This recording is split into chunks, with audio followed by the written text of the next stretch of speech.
I was just breathing. Literally just existing. Oh yeah, that's right.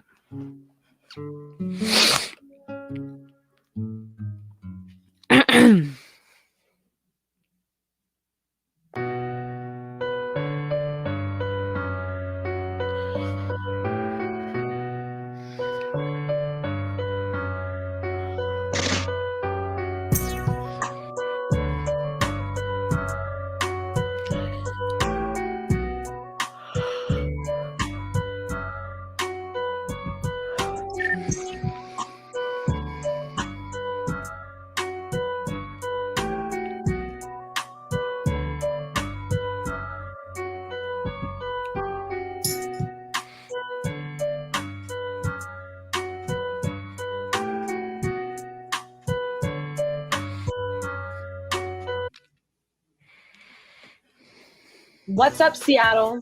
Hey, y'all. Jazz and Taé here, bringing you a weekly hot take. This is a new segment you can catch every Tuesday evening from 10 to 10:30 p.m. In this new segment, airing live on Rainier Avenue Radio, we'll bring current events and trending topics to our audience, giving our unsolicited opinion and asking for yours. As always, let us know if it was the way or not the way, and join the conversation. Hey. Welcome back to another episode of Jazz and Taé's Weekly Hot Take. I changed the name again. But hey, there was like no fumbling or stumbling this time. Okay. I kind of like it. You said it with conviction. Let's change it. I kind of like that. I like it.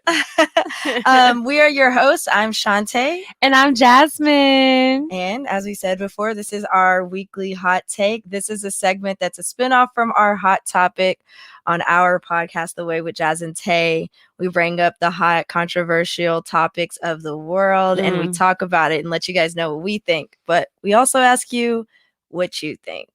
And today it's hot. I feel like every week I'm thinking, like, what are we going to do for our hot take? And by like Sunday, there's something just embroiled and like, it's just crazy how much stuff is happening all the time. And I feel like it's COVID and lockdown. 2021 came in hot. Like 2020 did not slow down or cool off in any means. So just full speed ahead. Right, exactly. In the same direction. Picked up without a hitch. Just going off the rails. But today we're going to talk about the most recent controversy in the rap world. T.I. and Tiny kind of being surrounded in allegations of human trafficking, sex trafficking, drug trafficking. Not actual trafficking, but it sounds like there are plenty of drugs at these parties that they're having. Right. And so we decided we had to talk about it because, again, the world is on fire about it. Are they or are they not guilty is what the public wants to know.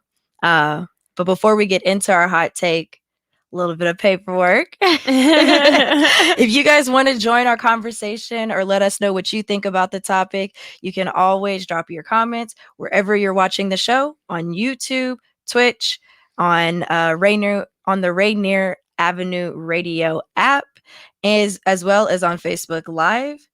That gets harder for me every time, you guys. But you're killing it. Killing it. Yes, you can drop your comments, your hot takes, and what you think about the situation in the comments. We'll see them live. We'll read them out loud, and we'll also tell you guys what we think about your opinions. Yes. So actually, funny, we got a first comment here and it says, what are the facts? Well, I'm going to try to do my best to give you guys a quick rundown on the situation at hand. So about last week, I would say it's been about a week since all of this unfolded.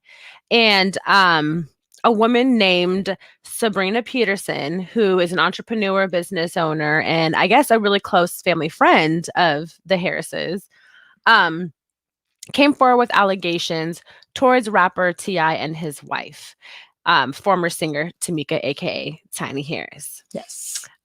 These allegations originally from her involved abuse at the hands of T.I., stating that he had held her at gunpoint after an altercation took place at some kind of party. I don't know if it was like a birthday party or whatever. Sound like a children's birthday party. Right. And this was back in 2009. So this had happened quite a while ago. Okay. And this just had the floodgates fly open. So after she came forward stating that this had happened to her, there were many other women who shared similar experiences. I found some number on the internet that said that there's been about 100 women, but Shantae had something that looked much more reliable than my source, around 30 women. And I'm assuming these are probably more valid claims. You know, I think it's based off of Sabrina Patterson's Instagram story. Okay. Because this past weekend, after she came out and told her story, people were flooding her inbox, her DMs with similar stories. Yes. And there was probably about 30 women with the exact same story. Not like the exact same story, but the themes were similar. The tone. And a lot with these women, a lot of them, you know, were admitting to the sexual encounters as well as the drug abuse, and that drugs were just everywhere apparently, and it was expected that you were taking drugs essentially. So yeah, that's kind of a really quick, brief summary of the overall picture here. But let's go ahead and dive into what we feel like our opinions are on the situation, if we believe what is true or not. And I'm already getting irritated. What kind of drugs? Ecstasy, Molly, cocaine. All the ones. All of it. All the good ones. Before we hop in, do we want to play clips from Oh yes. Drugs are bad. Okay. Daniel, if you could we play a couple minutes of Sabrina's live? People are. First of all, never said that your husband was an abuser, okay? Because he couldn't abuse me. Let's just be clear. He abuses you. Let's be clear on that, okay? Let's be clear on that. He abuses you. Your husband could never abuse me. So that's never a comment Sabrina used, okay? Let's be clear on that. Number two, me speaking about what I experienced is my experience, okay? Okay?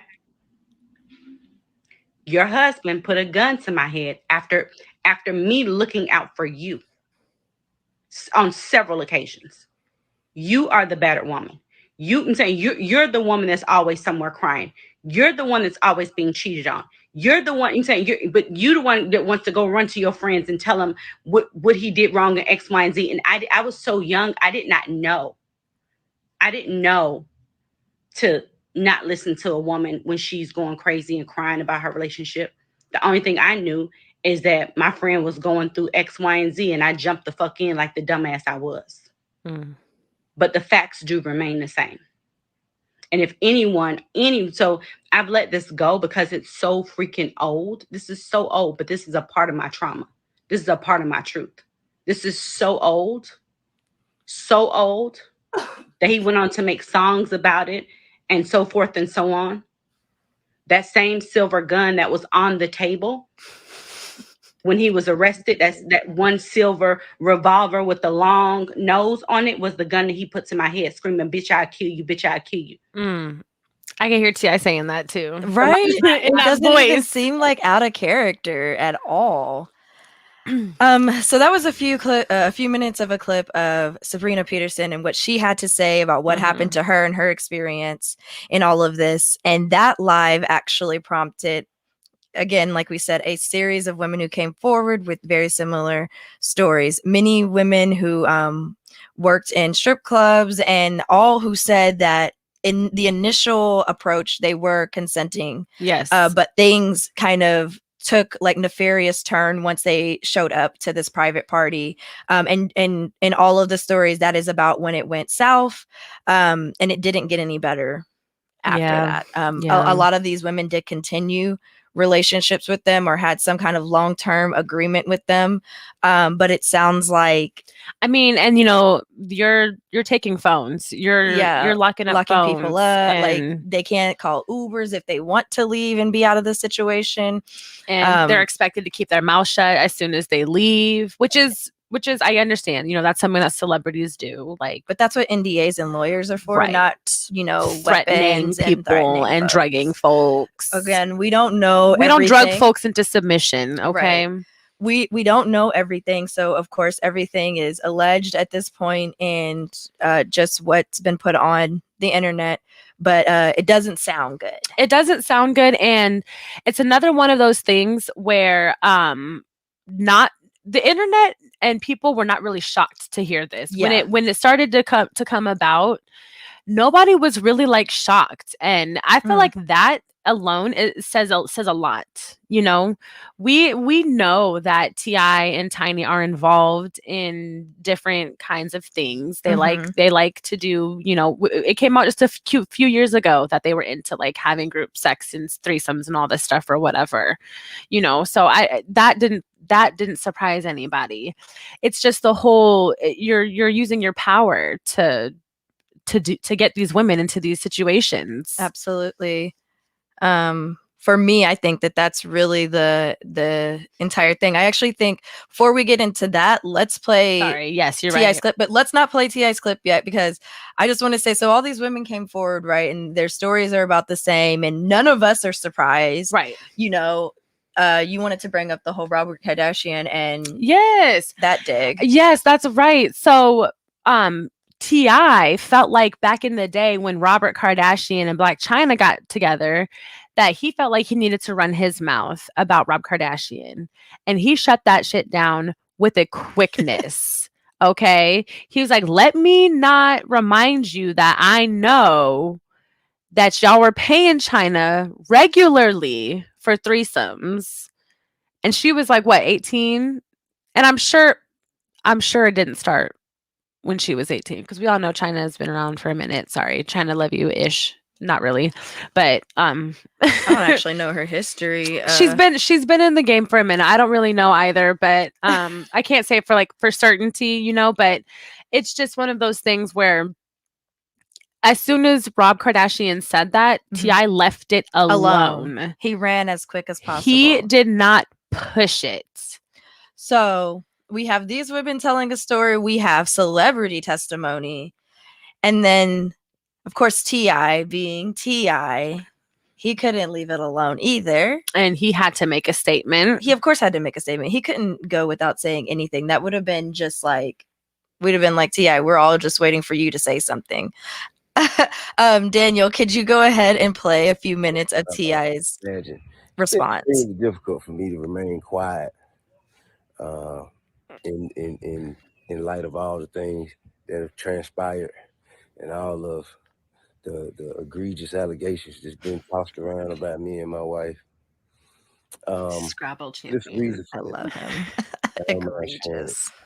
You see, if a person does not have any right to criminally or civilly have you in court, they have no right. The best thing they could do is get you for a defamation suit, drag you in court, make you pay their legal bills, but get you in court.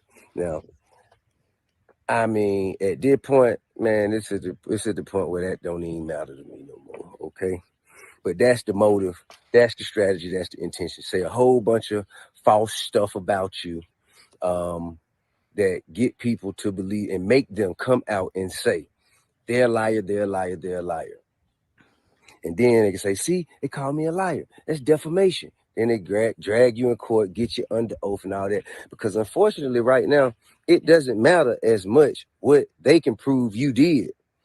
It matters what you could prove you didn't. You know what I mean? And that's just an unfortunate place that our society has made it to. But I want to be clear about one thing. Women who have been victimized deserve to be heard. Women, Black women in particular, should be supported, protected, defended, and uplifted. Okay. However, evil has no gender. All right. We can stop. I'm sorry. Evil intentions. I don't even mean to, like, the laughing wasn't for the last part. That last part is so true, but I'm gonna be honest, I wasn't following any of that. I just don't. It's just hard for me to like. You can't try and squeeze that in there with the subject matter at hand, and like you being the center of what's going on, right? It just doesn't feel right at all. But also, that's just like Bill Cosby trying to make some kind of statement, right? About T.I., like, what are you even talking about here? Like, for me, I don't know what this was. It was just like literally a response because there was no apology. He did not address anything. Of course, it's an 8-minute clip and we only showed you guys about a few minutes. He does get to it at some point, but my biggest thing with his response was that he does not deny any of it. No, he just says that it's none of your business. He says it was none of our business and that everything was consensual. Okay. Well, even if we have consenting adults, let's just bring up and remember two things. One, there have been underage women that have been brought up in all of these allegations. Right. You did not tell us anything about that. Okay? That's what I want to know. Are you or are you not carding women before you bring them back to your private parties? Because that's what I've got questions about. Those are probably, those are the ones that they drug heavier. You know, they give them a little bit more. With everything that happened with his daughter, who he, if you guys remember, there was a controversy because he said that he still went to the doctor with his daughter to make sure that she was still a virgin, which I don't think is even legal. I don't think that you can do that if she doesn't want you in the doctor's office with her, but also is extremely intrusive. Thank you, Shaman. In a complete and utter disrespect of her privacy. Especially as like an 18-year-old teenager. Yes. And what'd Shamant say? Shamant's asking what did Sabrina say she was trying to protect Tiny of specifically? I don't necessarily remember what was going on. Yeah, she didn't say all of that. She didn't, but she did say that she's had to multiple times defend Tiny from T.I. Yes, T.I. definitely has narcissistic tendencies. Yes. And yes, we did just touch on that whole Hyman situation because that was just unnecessary. The second thing I think that needs to be brought up here about consent. This is a teachable moment for the world. For everybody. When there are drugs and alcohol involved and your inhibitions have been, compromised, lowered, skewed, you're no longer a consenting adult. Okay. You really have no actual, you may not even know that you've said yes. You may have not said anything. You may have said no, but the other person just decided to completely take advantage of the situation because you were off of Molly, ecstasy, and cocaine. We do. We love consent. Yes. So this show is all about consent. And T.I., from what I'm hearing, it sounds like you had none. Yeah. We can talk about too how the power of whom you are, your influence, come on, that can also skew consent. I mean, I know me, if I was if I was in my late teens, early 20s, and T.I. was inviting me back to his house, I would be all gung ho. Absolutely. You know how in like me out here as a late 19-year-old, like my late teens, early 20s, you could not get me to just go to some random person's house. Like, you know what I mean? No matter what state I'm in, it wasn't easy to just get me to agree to that. Right. But you throw a big name in there, like T.I., Rubber Band Harris. Right. And I'm probably going to not think really much about it. I'm going to T.I.'s house. Oh my God, you guys, So let's not forget about that. And he does not take that into account. He's not taking any that at all. He's not thinking about the fact that I am Tip T.I. Harris, whatever the hell his name is. And I am, you know, this person of, you know, stature. I've got all of this and that and the other. Of course, these people are going to, like, he probably does not hear no that often. Yeah. I think that that's completely what he misses in his response. Clifford. Thank you. Yep. Cliff. He misses that completely in his response and I think it's just, I think it's interesting because he has to understand his privilege in order to treat these women as he does when he's in the club, trying to get them to come to a private party. It's like, oh, I'm T.I. Of course you want to come back to my private party. Like, you would be dumb not to come back with us. And these girls are working at, you know, maybe they're waitresses, maybe they're working at a strip club, but any money that they can make in a night from going to a private party with T.I. is going to probably be better than that night. So of course you're going to capitalize on that. But I think it's really interesting to me that he doesn't touch on that, or he's pretending to not see that. And I'm like, you see it when it's convenient for you and when you're trying to have a position of power in situations where you're taking advantage of these women. But when we're calling you on it and we're telling you, Tip, you've done something wrong, you're like, oh no, everybody was consenting. Everybody had, you know, their own free will, and I had absolutely no bearing on the decisions that anybody made. False. A lot of the women also said that Tiny is extremely aggressive towards them, which again I thought was interesting because it makes me feel as if they're not even swingers or in a amicable open marriage, but that Tip just can't stay faithful, and so this is their cockamamie plan to satisfy his cravings and keep her in the know. You know, I'm glad that you just brought that up because I wanted to. What I remember we talked about earlier with their relationship was like, it was he later brought up in his apology, his quote unquote apology video, that Tiny is so uplifting and loves these girls and really is, you know, like a mother to, like, she's the last person on earth that you should be accusing of something like this. You know, if you knew her, you would know that that's just not her. And I truly believe that they've been in this relationship long enough that he's groomed her somehow in this way to just like, ultimately she's not okay, I feel like, with this setup. And, you know, the way that these girls were saying that T.I. was so aggressive towards them, like, you know, you're here because you want to fuck my man. Like, you know, that's what we're doing, you know, like, and I feel, and that's just her being like aggressive in the sense of like, see, I am okay with this. Look, I'm fighting for you. I'm riding for you. You know, no, like, you know what I mean? Like, you see that? See, I'm cool, right? Right. Like, love me. When all it seems like to me is that she's like extremely insecure. And that part she has a man who is not treating her right or has done right by her, but she's riding for him. And unfortunately, he has her in the middle of some BS. But again, just because you're not the sole, you're not the sole perpetrator here, Tiny, you are extremely complicit. Yeah. And as a mother of, I don't even know how many kids they have, but many. 2 to 3 daughters at this point, you should really, I hope that none of this is true. Right. Okay. First and foremost. I hope that absolutely none of this is true.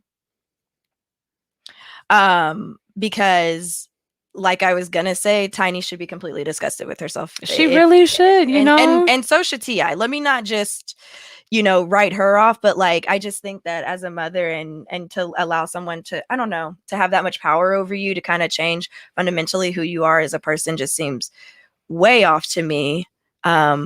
T.I., I've kind of been off of you for a minute, you know, and I'm trying to find out when exactly. It was that whole daughter thing. Like once he started talking, I mean, yeah. Was it the first time? Because he did like 2 things. I don't remember the very first time. There was something he said about one of his daughters, like a long time ago, that kind of had everybody kind of like question mark. Interesting. And then the whole hymen virginity thing. Yeah. And not only that, but he sets a complete double standard within his own home, because while he's extremely protective of his daughters, he does not care at all what his younger sons are doing. Nope. They're out here having sex and he's giggling like, oh, you think you're the man? And I'm like, that is completely unfair. Right. And a complete double standard. You should protect your sons just as much as you protect your daughters, but also you should chill out and respect their privacy as well. That part right there, because my dad was never involved in my health at that age in any capacity, in any capacity that I didn't feel comfortable letting him know, Exactly. It doesn't even make sense. And I'm pretty sure doctors at that point, there's like a certain point where they're like, do you even want your parent to come back? And you have that choice. So for me, I'm like, first of all, are the doctors bending the rules wherever y'all are going? And also, like, this is not okay. No, not in the slightest. I would definitely say that T.I. for a while has been he's been falling off the rails. And like, do you remember recently, before all of this jumped off, he had something to say about like, oh, I teach my daughters like thought prevention or something like that. Do you remember that? It was a tweet or something. See, and that just sounds misogynistic. And everybody was like, oh, because you're the thought that you're right. Who are you to at all be teaching any, like, you're nobody to look up to, sir. As far as that goes. I'm sorry. I don't, let's also talk about T.I. got caught up late last year in some kind of like COVID scam cryptocurrency thing. I just want to throw that out there. He was briefly jailed. So yeah. What? No, yeah. He's been out here. He's not been doing great. T.I., I swear, he is just, I used to love him, but like, honestly, it's like everything just takes him down a peg, and the more that comes to light, the less I like. I'm like, oh my gosh, go sit down somewhere and raise your family. He does. No, that part. He needs to chill. He needs like 5 years to just chill, cool off, let some stuff, boil over, get his life together. Yeah, like make some music. Like, when was the last time he put out an album? He needs to go down the path of like Mace and find God. And then we can have a whole welcome back parade. Okay. In a few years. Okay. That would be hilarious. Before we go, we really quickly wanted to remind you guys of some Black History Month. Because it's Black History Month. Yes. I'm blackity black, blackity black. So I'm done. Rainier Avenue Radio will be hosting a celebration and education of Black History Month for the entire month of February. There will be featured musical performances, interviews with activists, and cultural dance expositions by Northwest Tap Connections, which I actually got to see at work last year, and they're amazing. So they made her emotional. So excited. Yeah, I was actually moved to tears, you guys. So definitely check that out. If you guys want to find out more information on the different interviews that will be happening or performances, you can check it out on the Rainier Avenue Radio website. And there's actually a menu item that just says Black History Month. You click it and all the information is right there for you. I love that. Look at you go, girl. Flawless. Always Black. Hella black. Unapologetically black. Yes. Well, that's all we have for you guys today. Let us know in our DMs what you thought. Do you think T.I. and Tiny are guilty? Yeah, I do. I think my final verdict Hot take. Guilty. So the public has spoken. And we will catch you guys next Tuesday at 10 o'clock for our weekly hot take. Peace. Deuces. So much for tuning into The Way's Weekly Hot Take. Catch you next Tuesday, same time, same place. And don't be a stranger. Feel free to reach out and message us if there are any hot takes you'd love for us to cover. Remember to follow us on Instagram at The Way Jazz and Taé, on Twitter at The Way JT, and on Patreon, The Way with Jazz and Taé. See you next week.